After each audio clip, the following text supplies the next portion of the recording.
El tercer panel de esta mañana va a abordar las oportunidades y los riesgos del uso de la inteligencia artificial.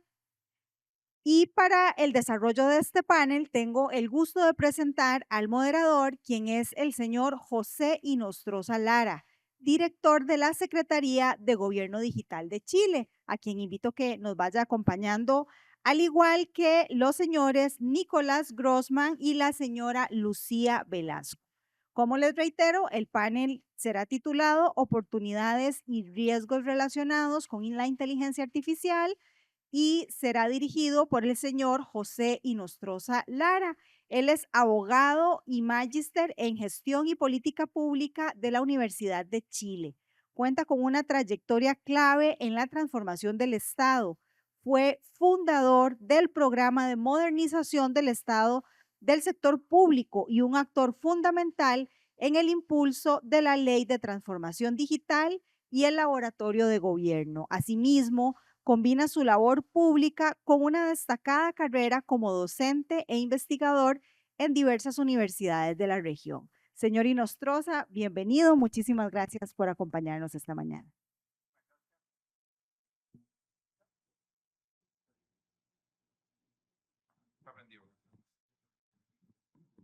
Ahí sí. ¿Qué tal? Muy buenos días. Un gusto estar acá. Excelente programa de trabajo, de presentaciones. Así yo creo que vamos a aprovechar todos los que trabajamos en materia eh, adecuadamente esta jornada. Invito a pasar a nuestros panelistas, a Nicolás y a Luz también, por favor, adelante. Em, y los voy a presentar rápidamente. Em, El título del panel es Oportunidad y Riesgo, que es básicamente todo en esta materia. Así que vamos a tener un desafío de síntesis probablemente. Ya hemos hablado bastante de oportunidad y riesgo. La buena noticia es que Nicolás y Lucía, perdón, son especialistas en esta materia. Yo creo que van a agregar también una perspectiva distinta, desde otra manera de mirar esta temática y tienen bastante experiencia en este ámbito. Presento rápidamente a Nicolás. Nicolás Grossman es director del proyecto del Global Index on Responsible AI en Global Center on AI Governance, GCG, un think tank que está ubicado en Sudáfrica y está dedicado a incorporar las voces del sur global en los debates internacionales sobre la gobernanza de inteligencia artificial. Nicolás, como ya algo adelantó Martin Hilbert, eh, es sociólogo y parece que es muy útil ser sociólogo en estas complejidades. Y también es comunicador, se especializa en investigación global sobre los datos para el bien público y en políticas de inteligencia artificial responsable. El GCG lidera el desarrollo del índice y coordina una red de más de 150 expertos en 140 países. Supervisa la metodología, las alianzas estratégicas y la estrategia de incidencia del proyecto. El Global Index on Responsible AI tiene un impacto significativo a nivel mundial, tanto así que ha apoyado estrategias nacionales de inteligencia artificial, ha sido utilizado por organismos multilaterales como UNESCO y PNUD y se ha convertido en una referencia central para muchos gobiernos, sociedad civil y academia al ofrecer la evaluación comparativa más completa en esta materia en el mundo. Antes de su rol en el GCG, Nicolás fue Research and Data Lead del Global Data Barometer y lideró la estrategia de datos abiertos y periodismo de datos de Properati. También creó Socios.red, una plataforma cívica de análisis de redes reconocida en el 2020 por Sigma Awards como una de las mejores aplicaciones de periodismo de datos del mundo. Nicolás, tú vas a partir con la presentación, entiendo que tiene algunas láminas, y presento también rápidamente a quien después también va a tener algunas palabras, Lucía Velasco. Aquí a mi derecha es economista hispano-argentina y experta internacionalmente reconocida en temas de impacto social de la tecnología, gobernanza de la inteligencia artificial, infraestructura digital pública y economía política de la inteligencia artificial. Actualmente dirige el trabajo en política de inteligencia artificial en la Oficina para Tecnologías Digitales y Emergentes de las Naciones Unidas y se desempeña como embajadora de GovTech para GovStack. Es investigadora en Oxford Martin School y en la Maastricht School of Economics y ejerce como copresidenta de la iniciativa sobre el futuro del trabajo en OCDE y en el Partenariado Global para la Inteligencia Artificial. Su trayectoria me parece particularmente relevante, además por todos los desafíos de gobernanza. Incluye cargos de altísimo nivel como asesora del presidente del Gobierno de España y jefa de gabinete de la Secretaría de Estado de Inteligencia Artificial y Digitalización y posiciones en el Foro Económico Mundial. Así que muchísimas gracias por acompañarnos en este panel. Vamos a dejar la palabra a Nicolás, que tiene aproximadamente 20 minutos, y después seguimos con Lucía y hacemos una conversación entre todos. Adelante, Nicolás. Bueno, muchas gracias por la introducción y la presentación. Es un placer estar aquí y un honor ante ustedes para conversar sobre estos temas. Antes que nada, para empezar, agradecer también a la organización, al Gobierno de Costa Rica, al Banco Interamericano de Desarrollo, por la invitación y por organizar esta conversación que esperamos sea muy fructífera. Bueno, ya hemos presentado un poco el proyecto y el contexto en el cual el Global Index on Responsible AI nace y tiene su incidencia. También reconocer que el proyecto es posible gracias al apoyo de IDRC, de FCDO y de Global Affairs Canada, y también de múltiples, estoy tratando de pasar a la otra slide, de múltiples aliados regionales. No es simplemente una organización, para allí, ¿no? Ahí está. No es simplemente una organización basada en Sudáfrica realizando esta investigación, sino que tenemos importantísimos aliados regionales en todas las partes del mundo para entender las particularidades locales de los desafíos de la inteligencia artificial. Bueno, la sección de ahora, como bien saben, es oportunidades y riesgos relacionados con la inteligencia artificial. Un poco me llamaron a mí para hacer el malo de la película, el aguafiestas, de traer un poco a la discusión los distintos riesgos y cuestiones que pueden llegar a afectar negativamente a la sociedad en distintos aspectos relacionados a la inteligencia artificial. Como ya sabemos, el área de riesgo sobre la IA es muy prolífica en cuanto a investigaciones. Hay muchísimos repositorios sobre incidentes negativos de sistemas de inteligencia artificial. También están surgiendo muchas bases de datos que están sistematizando esos problemas para realizar taxonomías. Hemos visto una recientemente, que una taxonomía de decenas de categorías para poder incluir cientos de tipos de riesgos distintos y poder interpretarlos y abordarlos.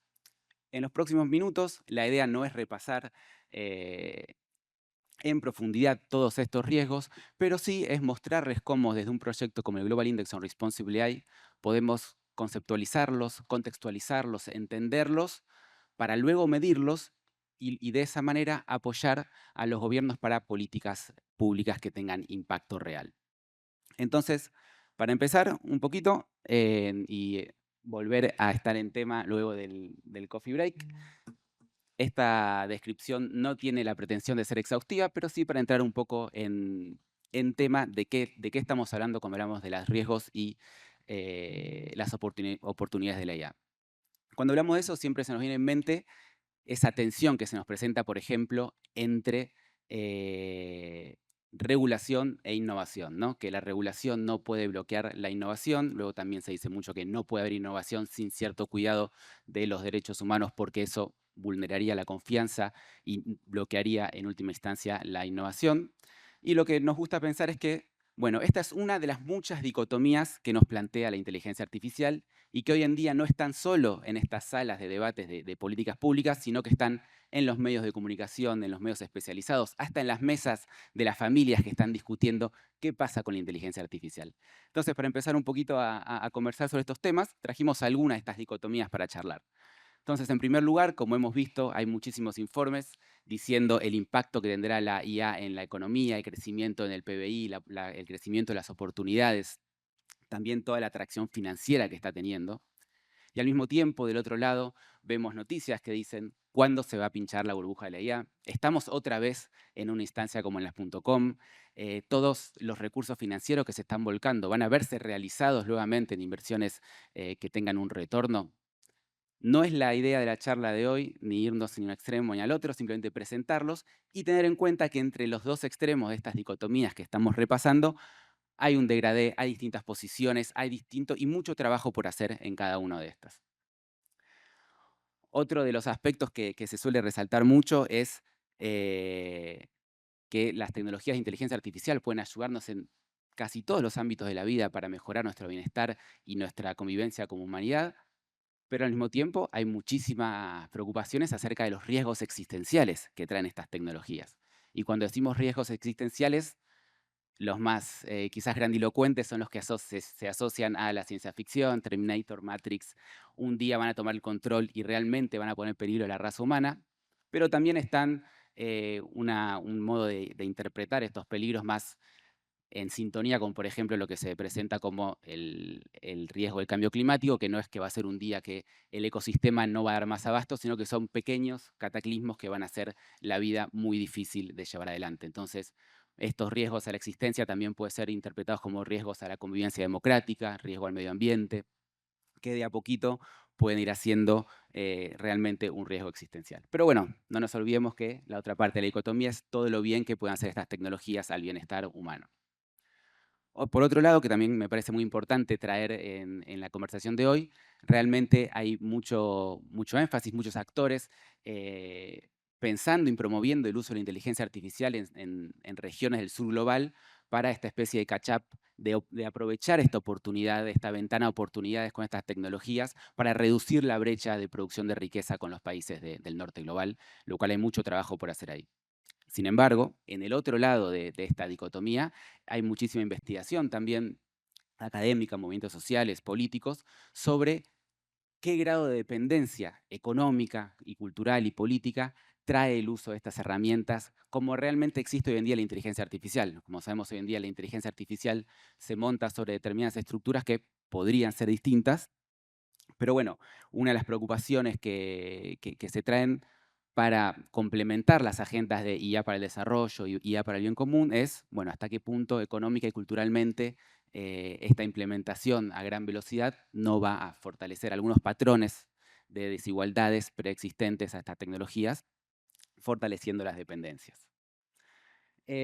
Otra de las discusiones que me parece muy interesante también es por un lado, estamos viviendo una etapa que es superinteligencia. Ya hemos visto distintos análisis que muestran cómo la inteligencia artificial ha superado la performance humana en muchísimos tests, como señalaba Martin. Y por otro lado, hay otras interpretaciones que dicen, bueno, simplemente predice la próxima palabra. No es inteligencia, sino que es otra cosa. No vamos a profundizar en esta hora. Sí, realmente hay muchísima evidencia sobre cómo la inteligencia artificial está realmente potenciando descubrimientos científicos, aumentando la productividad, pero creo que también es interesante complementar esas miradas que se ven en los logros con algunas investigaciones igual de rigurosas y de interesantes sobre cuáles son las falencias o las cuestiones a tener en consideración cuando comparamos la performance de la inteligencia artificial, los distintos sistemas, con la inteligencia humana. Solo para mencionar un par de investigaciones que me parecen interesantes para dejar sobre la mesa algunos aspectos que me parecen para atender. Hubo una reciente, creo que fue el año pasado, que estudiaba la performance de los Large Language Models en distintos entornos. Entonces, ahí estaba la hipótesis de que el modelo entendía que lo estaban evaluando, ¿no? Cuando lo evaluaban para ver si era seguro, si era respetuoso, etc. El modelo comprendía el que estaba en un contexto de evaluación y se comportaba de manera distinta que cuando lo hacía cuando estaba, digamos, silvestre, funcionando en producción. Entonces, cuando hablamos de los tests, siempre hay que tener muy en cuenta que también hay muchísima producción en cuanto al análisis de la performance de estos modelos, aún en ese escenario de test. Y por otro lado, brevemente, estaba leyendo uno sobre un reporte, sobre un informe que lo que hacía era también buscar un poco de dónde vienen las fallas en algunos experimentos que se están haciendo. Y era un experimento muy interesante que estaban tratando de usar IA para detectar la conexión entre el cerebro y la función de tipear y de comunicarse con la computadora, para personas que luego, si tienen problemas con el lenguaje y problemas motrices, puedan comunicarse. Y vieron que el margen de error era muy alto y no lo podían bajar. Y se pusieron a investigar y lo que ellos pensaban que estaban haciendo, que eran enseñándole al modelo a entender cuál era el procesamiento en los cerebros del lenguaje y luego cómo se producía ese movimiento, sino que lo que estaban haciendo los modelos era detectando esas señales, pero con la distancia de las teclas del teclado. Entonces el modelo no estaba comprendiendo lo que pensaban, sino que estaba prediciendo dónde iba a poner el dedo. Pero bueno, son matices que hay que tener en cuenta, estas discusiones que son súper interesantes acerca de qué es la inteligencia humana, qué es lo que nos hace singulares y cuál va a ser nuestra relación con estos sistemas en el futuro. Y luego, bueno, también un tema que es muy importante para la región, ya hemos visto como Rodrigo y Martín mostraban evidencia clara de cómo aumenta la productividad en el trabajo. Ese es uno de los polos de la dicotomía. Y el otro polo de la dicotomía es que nos va a volver prescindibles. ¿Qué vamos a hacer con tanta gente que no va a tener oportunidades laborales? Que vamos a ser o prescindibles o en el mejor de los casos seremos esclavos del algoritmo siguiendo las instrucciones sin poder contestar lo que dice y acatando al nuevo jefe digital que tenemos. Eso un poco para empezar el panorama de todos los debates, ¿no? Que cuando hablamos de oportunidades y riesgos de la inteligencia artificial que pueden estar incluidos. Entonces, en el día de hoy, luego de esta breve introducción para conceptualizar y para tratar de conectar estas discusiones con políticas claras, concretas para el bienestar de las sociedades, quería hablarles un poco del Global Index on Responsible AI y cómo nosotros creemos que es un camino, ¿no?, para iniciar discusiones sobre estas dicotomías, sobre estos dilemas que traen estos avances tecnológicos. Y nosotros creemos que un camino muy importante es la investigación empírica, ¿no?, con evidencia local para informar discusiones globales.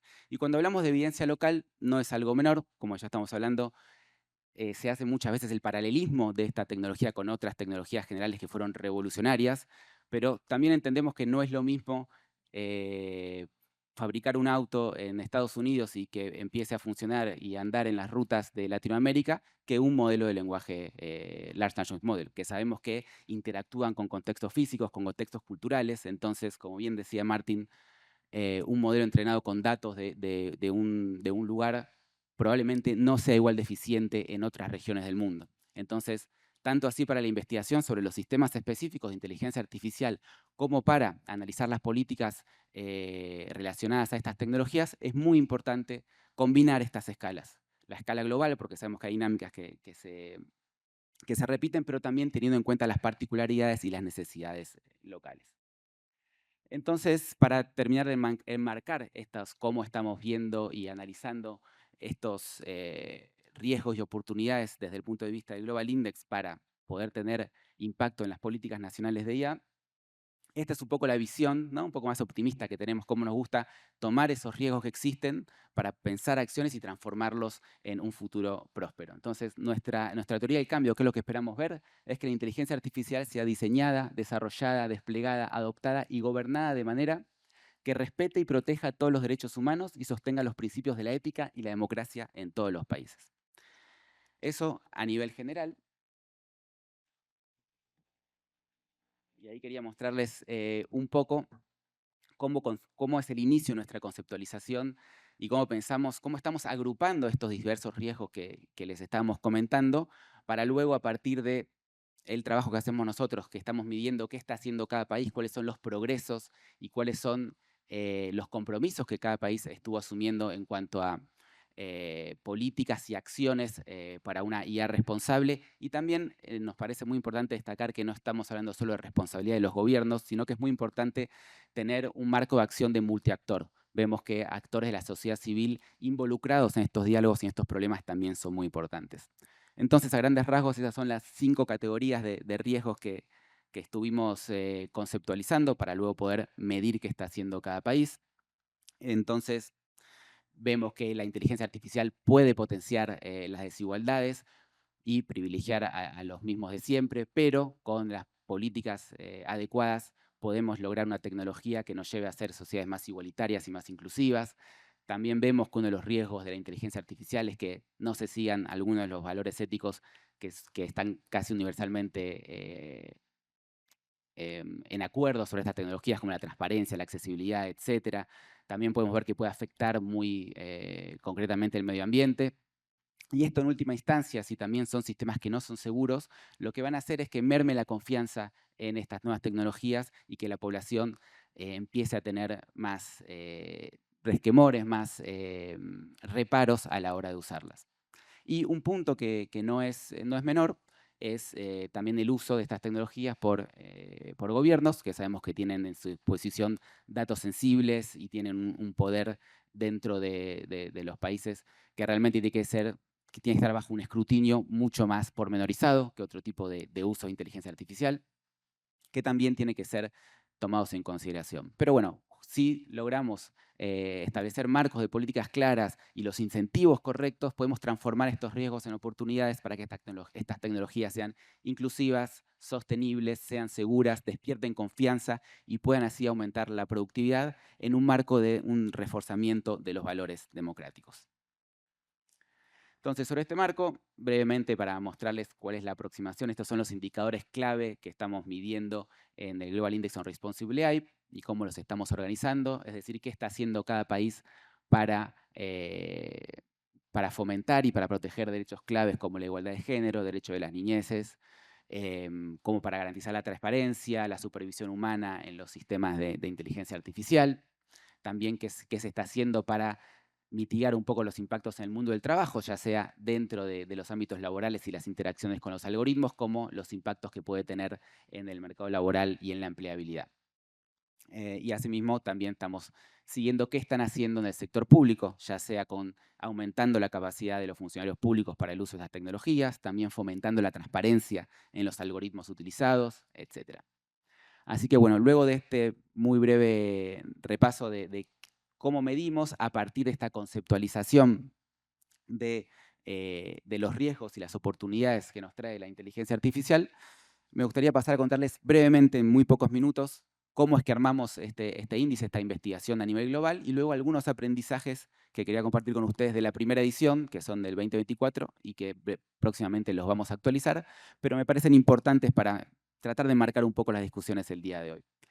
Entonces, una cuestión me parece fundamental es que nosotros hablamos de las particularidades locales a la hora de las políticas sobre inteligencia artificial y nosotros para establecer los benchmarks lo que hacemos es basarnos sí en acuerdos globales, ¿no? Como la recomendación de la UNESCO sobre la ética de la inteligencia artificial, la operacionalizamos para que sean medibles estos compromisos a nivel país, pero no somos tan prescriptivos en cuanto a cómo enfrentar cada uno de estos desafíos, porque también creemos en que la localización es importante y que la impronta a nivel local es muy relevante. Tuvimos una validación regional con distintos partners temáticos de nuestra metodología para que sea globalmente relevante, pero también que sea localmente pertinente.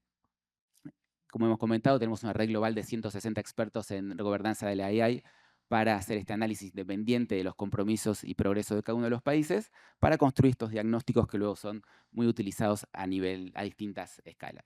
Entonces, en los últimos minutitos que queda, quería pasar estos aprendizajes que tuvimos. Como pueden ver acá en el gráfico, la mayoría de las personas del mundo vive en países donde los principios básicos relacionados que pueden estar en riesgo con la inteligencia artificial no son respetados. Los demás a la derecha son los países que han tenido mejor puntaje en el índice, y en la región nuestra pasa algo muy parecido.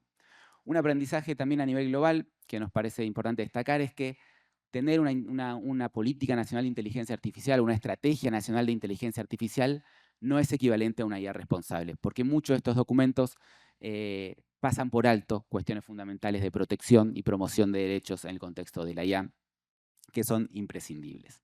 Estas dinámicas también se reproducen a nivel local. Otra métrica interesante a nivel global es estamos mostrando cuántos países tienen algún tipo de regulación específica para que existan mecanismos, ¿no?, para protección de los derechos humanos en el contexto de la IA. No solo para los derechos en particular, sino estos mecanismos que nos pueden ayudar a los ciudadanos, por un lado, para tener algún tipo de remedio o de recurso ante decisiones automatizadas. Y vemos que solo 35 países de 138 tienen algún tipo de marco regulatorio, ya sea legal o de IA, en acción para que puedan ser accionados por los ciudadanos. También vemos que solo 43 países a nivel global tienen algún tipo de marco regulatorio o recomendación sobre análisis de impacto de estas nuevas tecnologías, ya sea impactos de derechos humanos, impactos medioambientales o sociales. Muy pocos. Y aún menos son los países que tienen al menos en la primera edición que publicamos en 2024, algún tipo de guía en el sector público con recomendaciones y especificidades para contratar, para adquirir este tipo de tecnologías. Y vemos también que esta imagen a nivel global también se repite a nivel de América Latina y el Caribe, donde solo 2 países tienen algo para acceso a recursos y remedios, 3 para análisis de impacto y solo 2 para adquisición pública de sistemas de inteligencia artificial. Bueno, y brevemente para ir cerrando, a nivel regional de América Latina y el Caribe también vemos que cuestiones claves de inclusión y equidad no están siendo atendidas. Nosotros para cada una de estas áreas clave lo que medimos es no solo las regulaciones, que son las barritas de la izquierda, sino también acciones de gobierno que pueden preceder algunas de estas regulaciones o bien funcionar como implementación. Y también estamos viendo el rol de los actores no estatales. Y vemos que en la región cuestiones como derechos de los niños, diversidad cultural y lingüística, algo característico de América Latina y el Caribe, igualdad de género, es muy poca la actividad que está habiendo por parte de gobiernos para fomentar y proteger estos derechos en el contexto de la inteligencia artificial. Y en esos casos, como vemos, lo que crece es la barra de la derecha, que muestra cómo actores no estatales sí están cumpliendo ese rol. Universidades, sociedad civil y sector privado están tratando de poner estos temas en agenda y de atender a estas cuestiones en la región. Y bueno, para ir cerrando, que estamos ya cerca de tiempo, simplemente mencionar algunas de las características particulares de la región, donde sí vemos que hay mucho interés y mucho trabajo, por ejemplo, es en el área de derecho al trabajo y protecciones laborales, que si vemos a comparación con otras regiones, América del Sur y Central, por más que no tiene marcos regulatorios muy fuertes, sí analizamos y identificamos muchísimas acciones, ya sea de propuesta de ley o de propuesta de trabajo, en una región con tanta informalidad laboral, es una de las prioridades de cómo atender estos nuevos desafíos al mercado laboral en el contexto de la inteligencia artificial. Bueno, creo que eso fue muy breve, espero que haya servido de buena introducción. Ahí están los datos de contacto si quieren luego seguir la conversación. Muchísimas gracias, Nicolás. Damos entonces la palabra a Lucía Velasco, unos 15 minutos, 20 minutos para que pueda exponer también. Muy bien, muchas gracias. Voy a intentar decir cosas que nos hayan dicho ya, que me parece complicado, pero quizá me venga bien un poco cómo ha terminado Nicolás hablando de la perspectiva global, ¿no? Para nosotros, lo global significa que todos los países tienen la misma voz y el mismo voto, ¿no? Y eso es un poco, yo me voy a abstraer quizá de lo concreto y voy a hablar de lo que percibimos o de lo que he percibido después de trabajar unos años con 193 países en esta dimensión global. Y la primera cosa que puedo decir es que no hay conversación global sin conversación regional. Por eso es tan importante un espacio como este, por eso es tan importante la convergencia regional y la alineación de prioridades, porque es la forma de ser más efectivo en las conversaciones globales y en el multilateralismo en el que yo me desenvuelvo.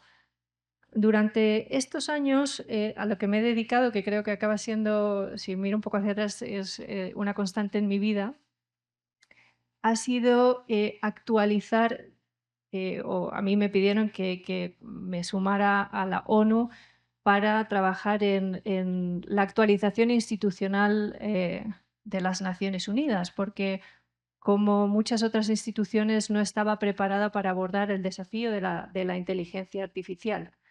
Entonces, ese diseño institucional era fundamental para poder dar respuesta a lo que muchos países también estaban viviendo. Y en estos 2 años en lo que hemos estado trabajando y en lo que ha sido posible que los 193 países acuerden es que se cree un panel científico internacional sobre inteligencia artificial y un diálogo global sobre la gobernanza de la inteligencia artificial. Estas son las 2 primeras patas de un marco institucional basado en la ciencia y en la política, ¿no? Combinando ciencia y política, ciencia que informe a la política en el diálogo global, pero también una pata que a menudo se nos olvida cuando hablamos, ¿no?, en las conferencias y cuando, en fin, nos regodeamos un poco hablando sobre esta tecnología, que es esto hay que pagarlo y aquí hay que invertir. Entonces, ¿cómo podemos hacer que los recursos lleguen a los países? Porque no se puede competir en una economía sin tener las capacidades para hacerlo, ¿no? En una economía global no podemos hablar de competitividad y no podemos hablar de prácticamente nada sin tener las capacidades desarrolladas a nivel nacional. Por eso, desde la perspectiva global, en la ONU también se está trabajando en el diseño de un fondo global de inteligencia artificial, y yo invitaría a que se pensara en una idea parecida a nivel regional, que atienda mucho más a las necesidades que se tienen en la región. Pero bueno, en cualquier caso, dicho esto, y me alegra que no me haya tocado a mí hablar tanto de los riesgos, porque nosotros nos pasamos todo el día pensando, ¿no?, los riesgos para la sociedad, en los riesgos de la concentración de poder, en los riesgos de que unos pocos decidan por unos muchos, unos pocos idiomas, unos pocos, unas muy pocas culturas, ¿no? Verdaderamente una monocultura al final en el desarrollo de esta tecnología. Pero quizá el riesgo más importante que tenemos hoy en día es el riesgo de perder la oportunidad que tenemos delante. Y creo que es importante entender el momento en el que estamos para verdaderamente tener la intención de aprovechar la oportunidad. Muchos, muchos llaman a esta época o ya consideran que hemos entrado en la economía de la inteligencia artificial, que es una economía diferente a la economía digital y que requiere nuevas estrategias, que requiere nuevas políticas, que requiere nuevos planteamientos también. En muchos casos se construye sobre la economía digital, pero es un momento diferente, con otras coordenadas. Y eso obviamente necesitas todo lo anterior, ¿no?, para poder aprovechar esta oportunidad, pero eso no significa que te tengas que limitar a lo anterior, ¿no? Y quizás esto sea un poco confuso, pero a veces dicen, no, determinados países no pueden participar, no lo dicen tan explícitamente, pero se sobreentiende que no pueden participar en estas conversaciones o en esta economía hasta que no solucionen otros problemas de acceso que se tienen previos, ¿no? Y yo creo que ya es el momento del leapfrog y de hacerlo todo a la vez si no se tiene, porque ningún país se puede quedar atrás. Pero si miramos, y para terminar de contextualizar el momento, si miramos atrás a los últimos 10 años, ¿no?, qué es lo que ha estado pasando en la inteligencia artificial y las reacciones que se han tenido, ¿no? Yo creo que un poco prácticamente globales o desde luego a nivel internacional. Hace 10 años casi, y creo que Martin antes lo ha mencionado, el momento AlphaGo, cuando bueno, una tecnología de repente supera en el juego de estrategia más antiguo del mundo a su mejor jugador. Eso para China especialmente es lo que se llama un Sputnik moment, y ellos se dan cuenta que verdaderamente esto es un cambio de paradigma y que hay que empezar a rearmarse en el sentido económico y alinear las políticas industriales con esta oportunidad que se vislumbra. No sé, todavía no se ve claramente, pero está ahí y está indicando que aquí hay la posibilidad de alterar las coordenadas de dominio económico y militar a nivel global. Em, la reacción a este momento, yo creo que fue una reacción más filosófica. Se empezó a hablar de la ética, fue cuando las recomendaciones de la UNESCO, ¿no?, que empezamos a desarrollar principios. Esa fue la primera reacción a algo que nos era totalmente desconocido. El segundo llegó, obviamente, todos lo sabemos, con ChatGPT, ¿no?, después de la pandemia o a finales de la pandemia y la expansión de la inteligencia artificial generativa. Ahí se vio que no hacía falta ser ingeniero para utilizar inteligencia artificial y que esto era algo que verdaderamente tenía mucha más posibilidad de permeabilidad y que se acercaba a una tecnología de interés general más que lo que habíamos entendido en el pasado. Y la respuesta a eso fue pasar de los principios a la gobernanza, y se empezaron la regulación de la inteligencia artificial en Europa, empezaron, ¿no?, todas las conversaciones en el G7, la OCDE, en fin, una serie de iniciativas para regular y para marcar un poco los límites a la tecnología, los estándares en fin, contenerla de alguna manera. El tercer momento es el de ahora, y este es un momento distinto. Y ahora estamos en una verdadera carrera geopolítica y económica por una supremacía tecnológica que ya se empieza a ver en los indicadores económicos de inversión, se empiezan a ver en la productividad, pero también en las modificaciones todavía incipientes del mercado laboral, que es lo que va a hacer que las sociedades verdaderamente cambien el paso, ¿no? Entonces, la inteligencia artificial en este momento se ha convertido en una capacidad estratégica y los países que están entendiendo esto están invirtiendo a gran escala en infraestructura y en ecosistemas de investigación porque el valor está cambiando y se está reorganizando a una velocidad impensable.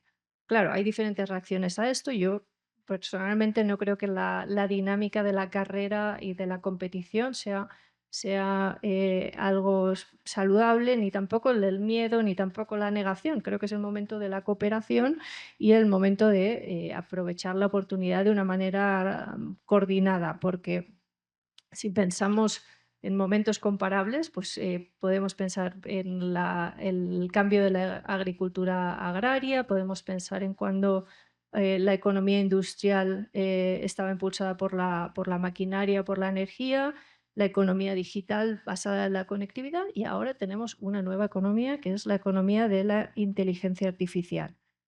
Entonces, ¿cuáles son los ingredientes de esta economía de la inteligencia artificial? Se han dicho ya, pero bueno, voy a insistir para que el mensaje sea claro. El talento, los datos, el cómputo. Cómputo es absolutamente la clave y yo creo que, no sé si se ha mencionado que, no sé, en la región creo que tiene como un 3% de capacidad de cómputo de data centers a nivel global y menos del 1% de supercomputación. Em, y luego los propios sistemas de inteligencia artificial que, como se ha dicho, pues tienen que estar entrenados en los idiomas locales y adaptados a las necesidades y a las instituciones locales, porque aquí la cultura juega un papel fundamental y al final lo que hace es determinar quién captura el valor y quién tiene que importarlo, quién consume y quién produce y al final quién es extraído y quién extrae. Así que para mí estos cuatro elementos van a definir la posición de los países en general y de las regiones en esta economía global, y aquellos que inviertan, que entiendan bien la combinación de inversiones que hay que hacer en estos cuatro pilares, pues van a tener resultados obviamente evidentes en productividad, efectos positivos en las pequeñas y medianas empresas y también en el sector público, que es tan importante en este tiempo.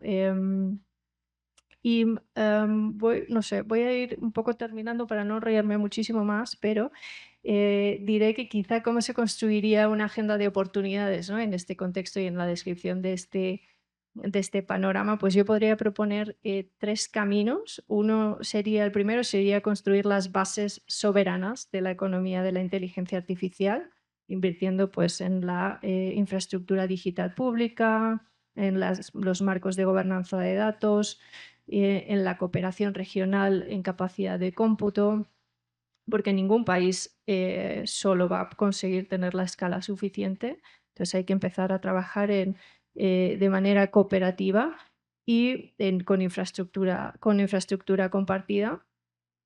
Y desde luego el acceso, yo creo que garantizando el acceso para que esto también pueda convertirse en un modelo a nivel global. Creo que América Latina se le conoce menos de lo que debería y creo que puede enseñar mucho al mundo si es capaz de bueno, ponerse a trabajar conjuntamente en ello. El segundo camino es desarrollar los sistemas de talento, porque ya todo el mundo tiene identificado que el talento es importante, ¿no? Bueno, pues entonces ahora, ¿qué hacemos para abordarlo? Entonces, los sistemas de talento que retengan, atraigan y hagan circular la experiencia, porque es probable que la gente formada se vaya, pero ¿cómo podemos hacer que vuelvan? ¿Cómo se pueden desarrollar políticas para que la capacidad nacional, local, se beneficie de aquellos que están fuera, ¿no? De la diáspora? Y el tercer camino es identificar los nichos competitivos donde la región tiene ventajas naturales y ser muy claros en eso, desde la agricultura, la resiliencia climática, la energía, incluso el sector público, entendiendo un despliegue de la inteligencia artificial en el sector público que pueda servir también de ejemplo al mundo. Y para terminar ya, yo creo, y desde mi experiencia, como les digo, en la ONU, hace falta que la región esté presente en la definición de las normas globales. Y no lo está como debería, y no se oye una voz de Latinoamérica y el Caribe en Nueva York y en otros espacios. Creo que hace falta más que nunca, porque esto se está escribiendo en tiempo real, y a pesar de papeles importantes como ha tenido Costa Rica en la creación del panel científico internacional, y ahora va a tener El Salvador en el diálogo de gobierno de la inteligencia artificial, creo que es importante que la región también tenga una agenda de influencia global. Muchas gracias. Muchas gracias, Nicolás y Lucía. Bien, seguimos desafiados en esta audiencia en cuanto a la complejidad de esta reflexión. Son muchos elementos, muchos objetivos. Y vamos a tener la posibilidad de hacer algunas consultas, algunos comentarios a raíz de estas presentaciones. Eh, pero quisiera partir con una pregunta mientras ustedes tal vez precisan las preguntas que quieran hacer.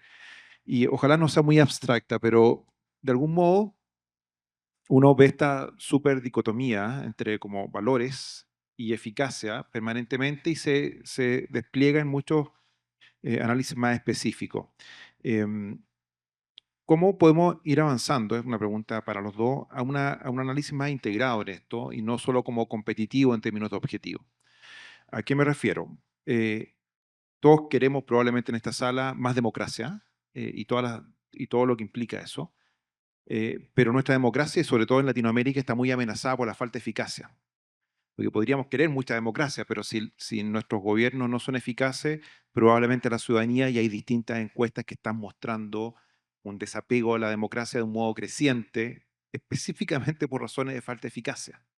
Entonces, ¿cómo hacemos un análisis más integrado para no competir entre como dos universos de reflexivos, sino hay que hacer un análisis más optimizado, más inteligente? ¿O cómo integramos, en otras palabras, este análisis de democracia versus eficacia, sobre todo en Latinoamérica? Tal vez en otros continentes eso está más integrado o no es tema. Pero en Europa de algún modo lo es, y en Latinoamérica definitivamente tenemos una tensión muy grande en estos ámbitos. ¿Cómo podemos avanzar en esa integración, Nicolás, Lucía?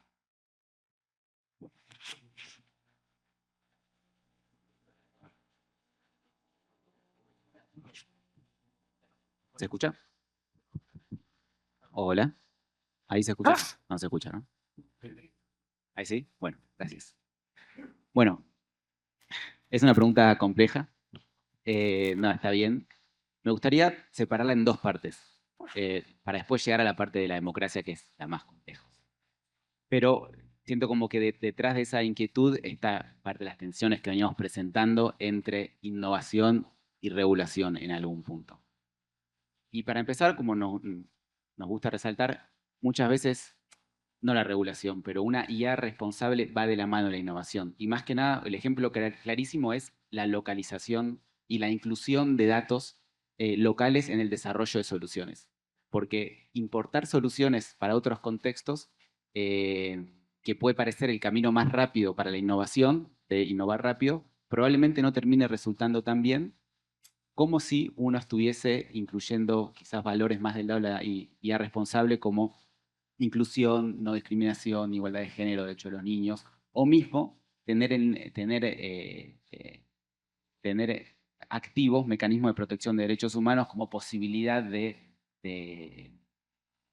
contestar una decisión tomada con algoritmo o de manera automatizada. Eso como para tratar de conectar esas dos agendas, como estás diciendo, que muchas veces van de la mano, no hay que pensarlos como opuestos, en eso estoy de acuerdo.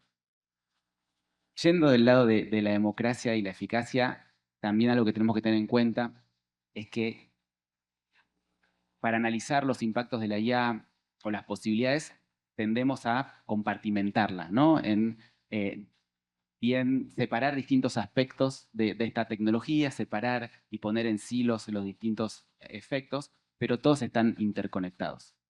Entonces me parece interesante la pregunta de, ¿tenemos la necesidad de hacer estados más eficientes? Entonces por eso tenemos que pensar maneras de velozmente incorporar estas tecnologías para brindar mejores servicios. Pero bueno, ahí surgen dos también interrogantes. Por un lado es cómo asegurarnos que esa incorporación de estas tecnologías realmente va a aumentar la eficiencia y la confianza de la ciudadanía, que eso se gana también respetando los derechos y los procedimientos. Y también otra, teniendo en cuenta la multidimensionalidad de estas tecnologías, es preguntarnos si es solamente la falta de eficacia lo que está erosionando la democracia, o quizás otros aspectos de estas tecnologías algorítmicas están influyendo, como una de las grandes preocupaciones también es la desinformación, ¿no? ¿Cuáles son los algoritmos de recomendación de contenidos que van y apuntan a cuestiones violentas o de separación y desintegración de las comunidades y los acuerdos democráticos que a su fortalecimiento? Entonces, coincido, hay que tener un enfoque multidimensional, pero siempre tratando de juntar estos dos polos de innovación y fortalecimiento de las instituciones. Muchas gracias, Nicolás. Lucía. Sí, bueno, yo voy a dar una respuesta un poco más, quizá más pegada al suelo, que es al final la ciudadanía que espera de sus gobiernos, ¿no? Hay una serie de expectativas y por eso se les da el poder que se les da. Entonces, no solo es responder a sus necesidades, ¿no? y a lo que sean los trámites burocráticos que se requieran, pero también un futuro mejor. Entonces, cuando esa promesa se empieza a incumplir y pues la confianza se empieza a dañar. Las razones de que esa promesa no se cumpla pues son variadas, complejas, como todos sabemos, pero bueno, sobresimplificando podemos decir que al final los estados tienen hay un componente de corrupción, hay un componente de falta de recursos sistémica, problemas de incentivos y luego pues una población que envejece en unos casos y al final no puede atender una demanda creciente, ¿no? O sea, el Estado no puede atender una demanda creciente de poblaciones que van evolucionando en su condición. Entonces, la tecnología en este caso es una oportunidad para hacer mejor el trabajo que se tiene que hacer. No es la respuesta, esto no es una solución. La solución no es tecnológica, la solución es entender que lo que hay que hacer es cumplir esa promesa que se ha hecho y hacerlo de la mejor manera posible, porque si no se empezará a mirar a otros tipos de sistemas que no sean tan democráticos, porque al final lo que uno quiere es el resultado. Toda la responsabilidad, los valores, todo eso está muy bien, pero al final uno quiere comer a final de mes, quiere pagar sus facturas y quiere que sus hijos tengan una vida mejor. Y creo que la tecnología en este caso puede ayudar a eso. Muchísimas gracias, Nicolás, Lucía. Estamos realmente desafiados, pensar bien, con inteligencia, y no tenemos tanto tiempo muchas veces porque estas demandas que Lucía nos comenta están ahora presentes, están progresando, entonces estamos desafiados también con el tiempo en este sentido. Eh, Abro la palabra si alguien quiere hacer alguna consulta, una reflexión. Nuestros amigos de Argentina, adelante. ¿Cómo están? Bueno, creo que todos conocemos, o al menos estamos al tanto de los riesgos inherentes al uso y a la adopción de inteligencia artificial. Quería consultarles si están trabajando en la inversión en la búsqueda de energías renovables, ¿no? También para garantizar sostenibilidad, porque hablamos mucho de inteligencia artificial, pero me es imposible no pensar que cuanto más lo usamos, por ejemplo, para reescribir un correo electrónico, estamos gastando agua también. Entonces, creo que es una discusión que se está dando más en la adopción y usabilidad. No sé si detrás de eso hay una charla, una conversación sobre energías renovables y la búsqueda de sostenibilidad hacia adelante. Bueno, Perfecto, muchas gracias. Lucía. salto sí, porque me parece la mejor pregunta y quizá el área, no sé, el elemento más importante relacionado con la mejora de las capacidades de la inteligencia artificial o la barrera que hay es la energía, ¿no? Y esto, pues, ves los gráficos de evolución de las dos superpotencias que están desarrollando inteligencia artificial y ves que Estados Unidos, a pesar de tener los gigantes tecnológicos, está quedando atrás porque tiene un cuello de botella con la energía, ¿no? Entonces, ellos obviamente tienen una aproximación que es diferente, no es tan relacionada con energías renovables, pero por eso es importante entender la inteligencia artificial como algo algo que atraviesa todas las políticas y que no se puede pensar solo en desarrollar las habilidades digitales, no se puede pensar solo en hacer una estrategia nacional de inteligencia artificial, porque hay que tener en cuenta todos estos problemas o todas estas cuestiones añadidas y relacionadas con la inteligencia artificial, en este caso externalidades, pero también se pueden pensar como un factor de producción dentro de la cadena de valor de la inteligencia artificial. Lo que pasa es que creo que a veces ponemos la responsabilidad en otros y los que tienen que estar buscando las soluciones también son los propios participantes de las economías. Obviamente, esta es la pregunta más importante: ¿cómo vamos a suministrar los recursos naturales que esta tecnología requiere para sacarle todo el partido? Y la solución tiene que venir pues de todos ustedes. Muchas gracias. Nicolás. Sí, brevemente me parece muy, muy pertinente la pregunta, es una preocupación en boga, como bien vimos en Rodrigo, mostraba ese mapa donde mostraba cuán listos están los países para afrontar estos desafíos de medio ambiente. Nosotros como proyecto de investigación también lo tenemos entre las prioridades, investigando qué está haciendo cada país para que esta instalación de data centers eventual sea responsable con energías renovables. Y creo que también sale un poco relacionado a lo que decía Lucía de qué rol va a tener cada país en todo lo que es la cadena de valor de la IA, y hay que también tener reparos de que no queden algunos países simplemente recluidos a proveedores de energía que muchas veces no es renovable y no es amigable con el medio ambiente, y quedarse lejos de los otros eslabones de la cadena de valor a producir. Muchas gracias, Nicolás. Damos la oportunidad para otra pregunta. ¿Comentarios? Don Miguel, adelante. Sí, bueno, buenos días, muchas gracias, muy interesante la conversación. Yo quería preguntarle a Lucía un poco por su etapa profesional previa, porque parte de lo que estamos concluyendo aquí es que se van a requerir políticas y acción de parte de justo de los líderes del sector público, ¿no? Tanto para atender riesgos como para hacer oportunidades.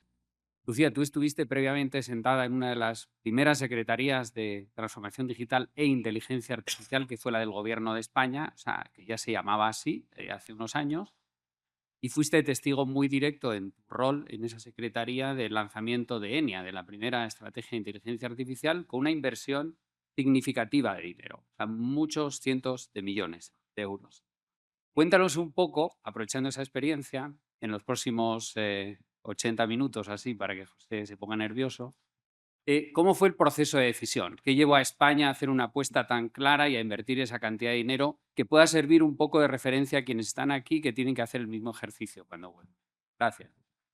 Bueno, gracias por la pregunta. Es una pregunta muy concreta. La verdad es que España venía ya repensando cuál iba a ser su palanca de competitividad, ¿no? La famosa reflexión alrededor del modelo productivo. Nosotros veníamos, como muchos sabrán, bueno, hemos sido un país muy dependiente del turismo durante muchos años y otra serie de dependencias también.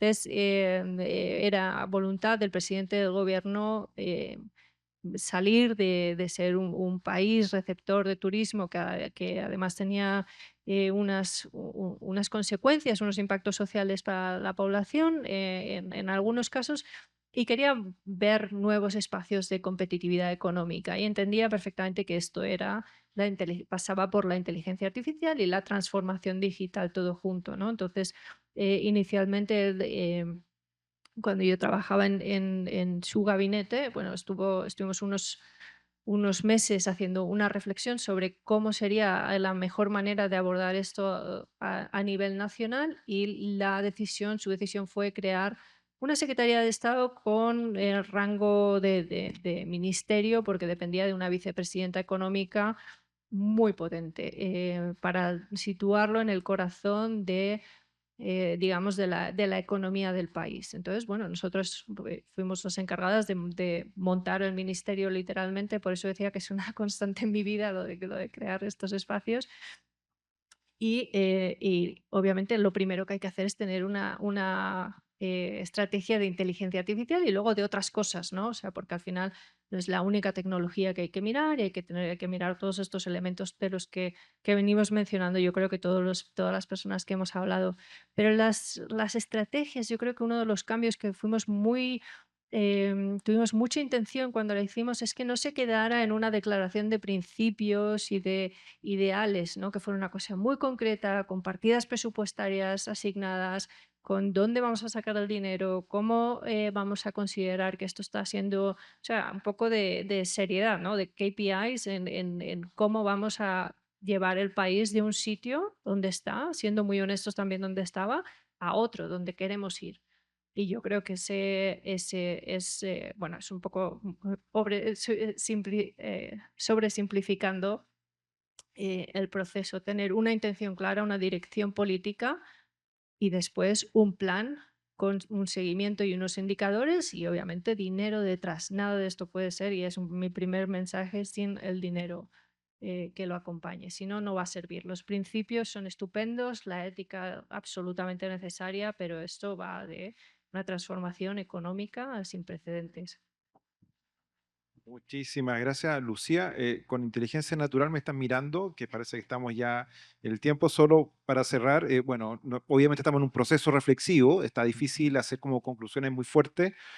Solo tal vez por mi parte decir que hay un desafío enorme en términos de estructurar un buen análisis, porque esto tiene mucha complejidad, tiene muchas capas, pero además es distinto el análisis estratégico en Europa, en China, en Estados Unidos que en Latinoamérica, porque somos contextos completamente distintos, tenemos desafíos distintos. Entonces, parece que la estrategia o el pensamiento estratégico muy inteligente es particularmente importante porque hay demasiada complejidad y nos podemos confundir, nos podemos dispersar y ese análisis podría paralizarnos también y no sería positivo.